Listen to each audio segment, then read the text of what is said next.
بسم الله السلام عليكم سو دواada Zainab Qaali Cookings waxaan galabta sameysanaynaa macayro aad u fudud ma sha Allah waa cake iyo pudding sidaan u sameeyay iyo waxaan ku sameeyay asxaabta sharafta leh daawasho wacan markii aan soo dhameeyay sharaxaadiisii sida quruxda badan ayuu ku soo baxay asxaabay ila daawada haddii aad channelkeena ku cusub tahay fadlan subscribe ka taabo si uu ku dhaafin wixii aan soo dhigo insha Allah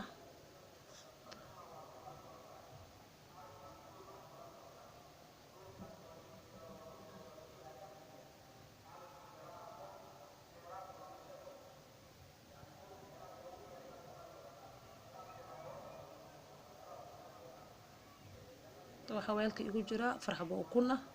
aan ku daray in yar oo cusbo ah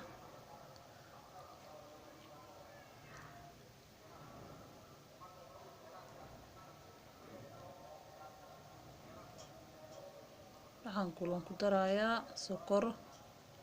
iskoob sokor ah isku walaaqa insha Allah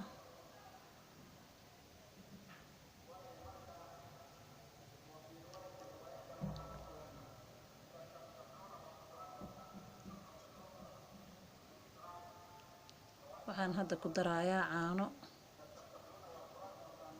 iskoob caano ah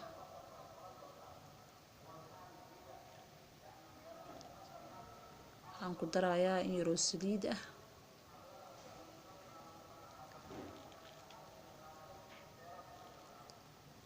sokor si fiican iskugu qasmato waxaan ku daraa burka asxaabta sharafta leh sida ula socda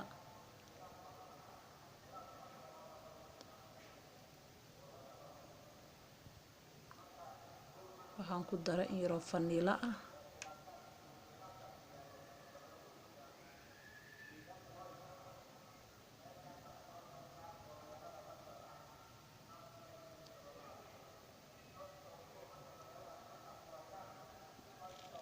waxaan kaloo hadda ku darayaa baking powder nus qaado baking powder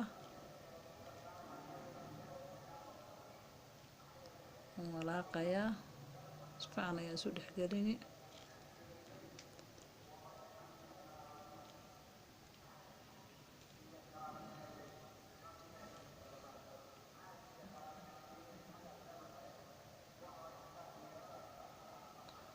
wayno diyaar haddana waxaan ku shubanaynaa weelka ovenka aan ku gashan lahayn asxaabay sida ula socda ujeedaan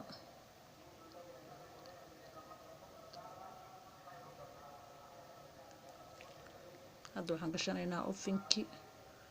waxaan u geynaa 180 insha Allah 40 daqiiqo haddana waxaan dabka saartay pudding waxaan weelka ku shubtay caano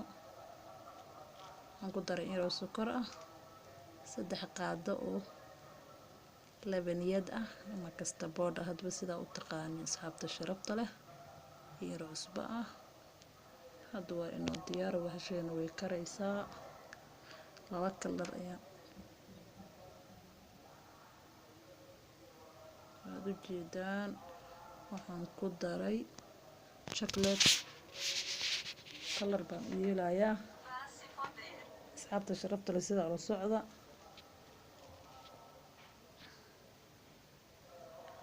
ma sha Allah keegeena uu hadda ku nooga soo baxay waa inoo diyaar hadeer waxaan kor uga shubaa caano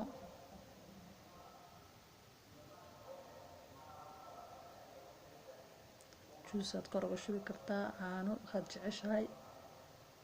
sida ula socda asxaabta sharafta leh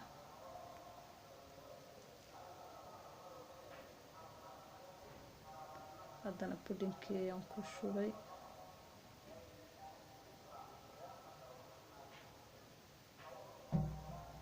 waxaan kor uga sii darayaa ugu daadin ku sharaxayaa naarjiin midka hoolan naarjiinka midka qalalan ayaan kor uga daadinayaa ku sharaxaa asxaabta sharafta leh sida ula socda waxaa kaloo ku daray hadeer loos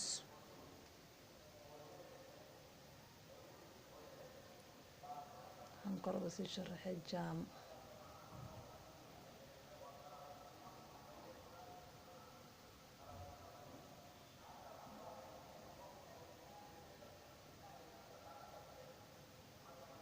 جداً سيدا قروحة بدن أصحابي كسوا بحي ما شاء الله مركان قوينا سيدا سيو كسوا بحي وولاشين سينب قالوا إذن له لايك سبسكرايب شير لو ذاك أصحاب هذا وحي كومنت توصل من السلام عليكم ورحمة الله تعالى وبركاته.